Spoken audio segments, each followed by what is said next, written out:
back here. So yeah, good evening guys. 11:48, 40 p.m. So yun, this will be the first video in CSS, Cascading Styles. As I've said, sinabi ko na doon, yung last video is the last tutorial about tags, more HTML tags. So yun, I'm suggesting na you can guys explore in W3 schools or in other website, experiment na kayo, experiment because that's the best way to learn. Like, try it yourself. At least, I've given you a way, like a guide to, to explain the very basic of it. So, yun, that's the, so, I recommend na explore lang, explore. So, ito naman, in this video is cascading styles with CSS. So, ano nga bang CSS? Sinabi ko na to in the first video, I think, about HTML CSS. Yes, so in this video, basically, ano nga bang CSS? Basically, yan ay yung pag-design mo sa iyong website. Like, for example, nakikita nyo in Amazon, Lazada, Shopee, di ba nakikita nyo yung design sa mga sa web pages, like colorful, yung mga text niya is yung mga colors, ganyan, yung font size, yung ang tawag dyan, yung format, gano'n, kung italic, ganyan, something like that. So basically, that's CSS, more on designing, yeah, more on the front end part siya of developing web development.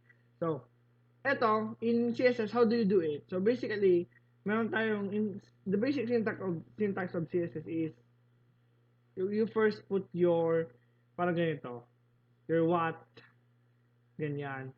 What, like, for example, a text, imagine a text, like, hello world, what, then you put its value. Ano na bang ibig sabihin nito? Then, semicolon.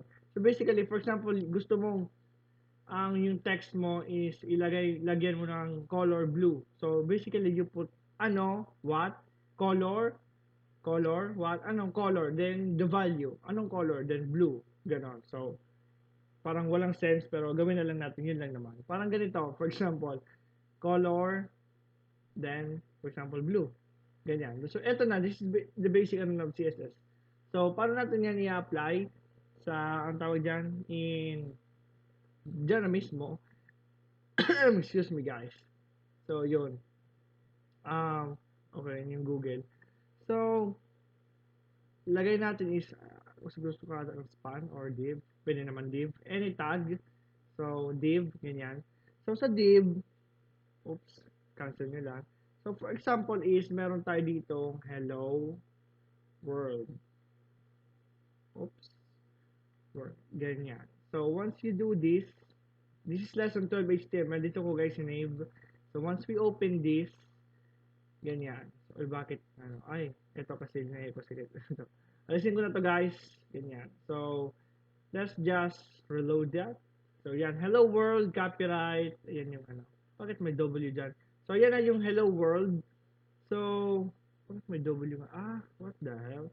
So, yun na nga. Yung hello world. So, what if gusto natin na yung color nito is blue?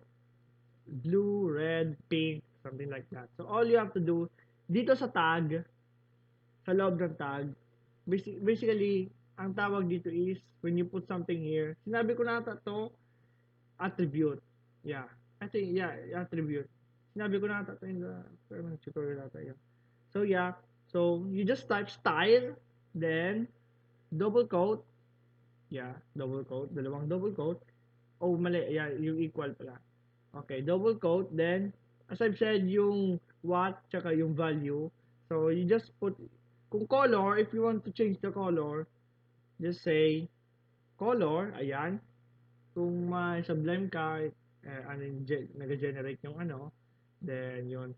By the way guys, meron tong fixed syntax, like for example color, ganyan. Color, this is for the color talaga. Hindi ka pwedeng like mag-invento ng something like, for example, gusto mong palitan yung font nito, then maglalagay ka dito. Font, ganyan. Font, ganyan. So, no, the font is, it's not font. It's font style. Ayan, naka-recommend naman dito, di ba? Pinapakita niya. So, may fixed syntax yan, fixed na, keyword, gano'n.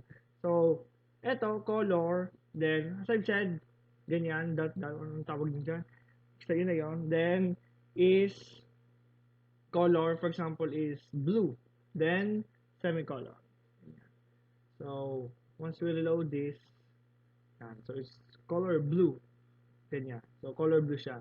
So, want to try other colors like pink, pink, ganyan, pink. So, if naman, so, aanin ko muna dito is the very basic, guys. At least, napakita ko sa inyo kung paano, the basic, kung paano ina-apply ang CSS. The very basic of it. So, in the next tutorial, magano tayo ng mga more on ano sa CSS. Ganon. So, what if gusto kong ano yung background color nito? So, magalagay pa ba ako dito ng style, equal to ganyan? No. You just, pwede mali yung gano'n na paraan, yung syntax na gano'n. So, all you have to do is, after ng semicolon dito, is you can basically do this, like, yan, background, for the background color is background, background, may color ata, yeah, background. I think nag-work rin. Depende kasi sa ano. Let's try.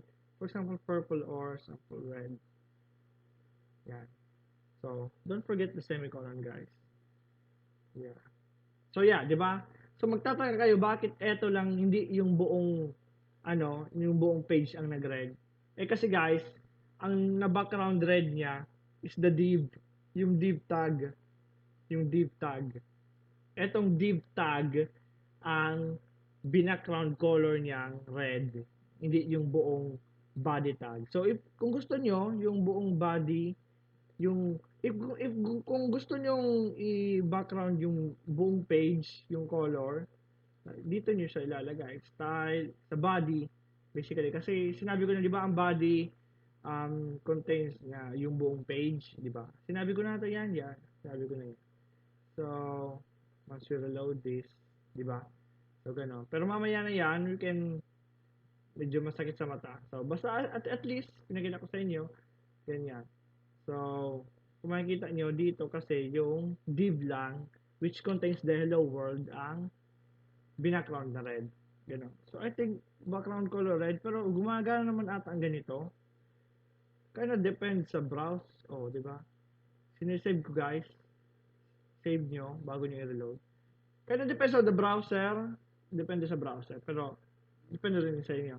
So, the next is, yun. So, basically, ganun lang muna talaga. So, if you also want to try this on other, gumagana naman to in other tags. Basta ilagay nyo lang yung specific CSS niya. For example, alisin natin yung background. For example, ganito is red. Mag-red na to. Green. Ayan. Di ba? Hello world. Ayan siya. So basically, wala kasi dito. Let's just put BR here. Ganyan. Yeah. So you wanna try span, for example, yellow, yellow. Ayan, nakita nyo guys. Ayan o. So, basically ganyan. So, there's one more thing. One last thing. So, basically, pinapakita ko nga lang muna dito is how you do it. So, in the next tutorial, mag-aano tayo ng mas more like images with images. Then, how to, yung ginagay yung image, paano yun i-CSS. Again guys, as I've said, lahat ng pinagsasabi ko dito is nasa W3 schools. Kung gusto nyo like, at least na alaman nyo na sa akin, or maybe nalaman nyo na ganito pala yung basic na paraan in CSS is, you can explore the W3 schools na, ganito pala yun. So, at least you have the basic knowledge. So, that's good. Yun guys, as I've said, dito, di ba, sa ginagawa natin dito is, when you style, when we do CSS, for example, sa text nitong hello world, is color, then green, you type green, like green. So, meron kasi tayong tinatawag, sabihin ko na to, meron tayong, kasi, what if gusto nyo yung colors, marami di ba guys na colors, hindi lang yung green, yellow, blue, gano'n. Di ba meron mga ibang colors na peach, gano'n, mga pinaghalo. So, hindi nyo yun meron, I think some colors are not available na Like you just type the spelling, yung spelling nun. So, meron tayong tinatawag yung color code niya, yung eto, just gawin ko na. So, just search nyo, excuse me, oh no, virus, yeah, excuse me guys. So, eto, just search for computer hope color. Actually, marami naman to ibang website. So, available naman to sa ibang website, kahit sa W3 schools. So, ilalagay ko to sa description. So, just click here. Yeah. So, yung mga color code niya, what I mean SS, is eto, like, ganyan, yung hashtag FF0 means for red. So, pwede nyo to ilagay. For example, pili tayo dito, eto, so, ayan. You can freely, may word ba? Freely. So, pwede kayo dito magpumili, di ba? Ganyan. So, kasi some spellings dito, yung mga actual word is hindi siya nag-work sa ibang website. Like, for example, ito, mint green. Example, ito, wait, mint. Let's try other colors. Itong golden brown, yeah, golden brown. O itong macaroni and cheese. Okay, let's do it. Try natin. Ano nga yun? Let's try lang natin. Um, alisin na natin to guys. Kasi para, alisin natin kasi macaro, macaroni, and cheese.